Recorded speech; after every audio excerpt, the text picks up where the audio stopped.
हिजाब बंदीला विद्यार्थिनींनी दिलेलं आव्हान हायकोर्टानं फेटाळून लावलेलं आहे। चेंबूरच्या आचार्य मराठे कॉलेजनं ड्रेस कोडद्वारे हिजाब बंदी आणलेली होती। 9 विद्यार्थिनींनी या संदर्भात हिजाब बंदीला थेटपणे आव्हान दिलं होतं। हिजाब बंदी ही धार्मिक स्वातंत्र्यावर गदा आणणारी असल्याचा या याचिकेतून दावा करण्यात आलेला होता। त्या याचिकेतील आरोपांचं कॉलेजकडून हायकोर्टामध्ये जोरदार खंडन करण्यात आलं। हायकोर्टानं 9 विद्यार्थिनींची ही याचिका फेटाळून लावली आहे। कुठल्याही धार्मिक भावना दुखावण्याचा हेतू नाही असा कॉलेजनं दावा केलेला होता। दरम्यान यावर याचिकाकर्त्यांच्या पालकांनी नेमकी काय प्रतिक्रिया दिलेली आहे ती पाहूयात।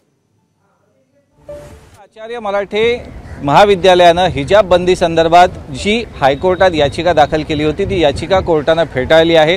त्यामुळे कॉलेजचा नियम आता सर्व विद्यार्थ्यांना लागू राहील। ज्या विद्यार्थ्यांनी ही याचिका दाखल केली होती त्यांचे काही नातेवाईक आपल्यासोबत आहेत। आतिक, जे स्वतः एक विधी शाखेचे विद्यार्थी आहेत, लॉ शाखेचे विद्यार्थी आहेत, तुम्हाला कायदा व्यवस्थित कळतो, कशा पद्धतीने तुम्ही हे आव्हान दिलं होतं आणि या निकालाकडे कसं बघताय? आमचा जे क्वेश्चन होता ते आमची डिमांड जे होती ते article 19, article 21 freedom of choice आणि आर्टिकल 29 राईट टू कल्चर। या कॉलेजची जे नोटीस होती हे राईट्स त्यांचा पोरींचा ते व्हायलेट होत होता। तर आमचा हे डिमांड होता कोर्टावरून की आम्हाला हे राईट्स अपहेड करून द्या। कोर्टाने आमचा याचिका डिसमिस केली आहे। कॉलेजने याचिकेला विरोध करताना स्पष्ट केलं की नियम जो आहे, जी नियमावली केलेली आहे ती सर्व विद्यार्थ्यांसाठी एक समान आहे। दोन आहे आपल्या विधीमध्ये, राईट टू इक्वॅलिटी और right to equity.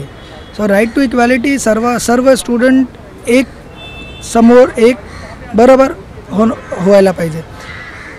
But right to equality जर तुम्ही सच्चर कमिटीची रिपोर्ट पाहणार आहे, मुस्लिम समाजात एज्युकेशनची खूप कमी आहे। और जर तुम्ही मुस्लिम समाजात पाहणार आहे मुलगींचा स्टडी खूप कमी आहे एज्युकेशन रेशो।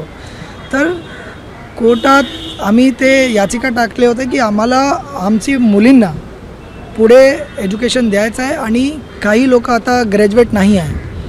काही अशी फॅमिली आहे जे फर्स्ट ग्रॅज्युएशन करत आहे, त्यांचा बडा स्टुडंट आहे कॉलेजमध्ये। तर आमचा हेच होता की आम्हाला जरासा सूट द्यायला पाहिजे।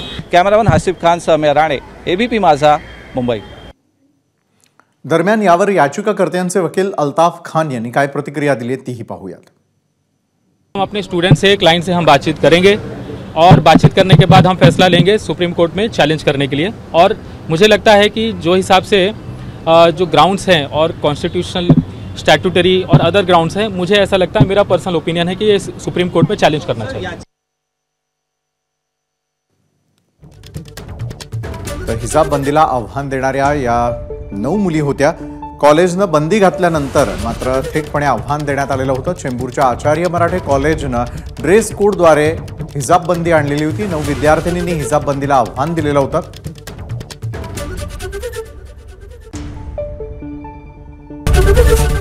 एबीपी माझा, उघडा डोळे बघा नीट।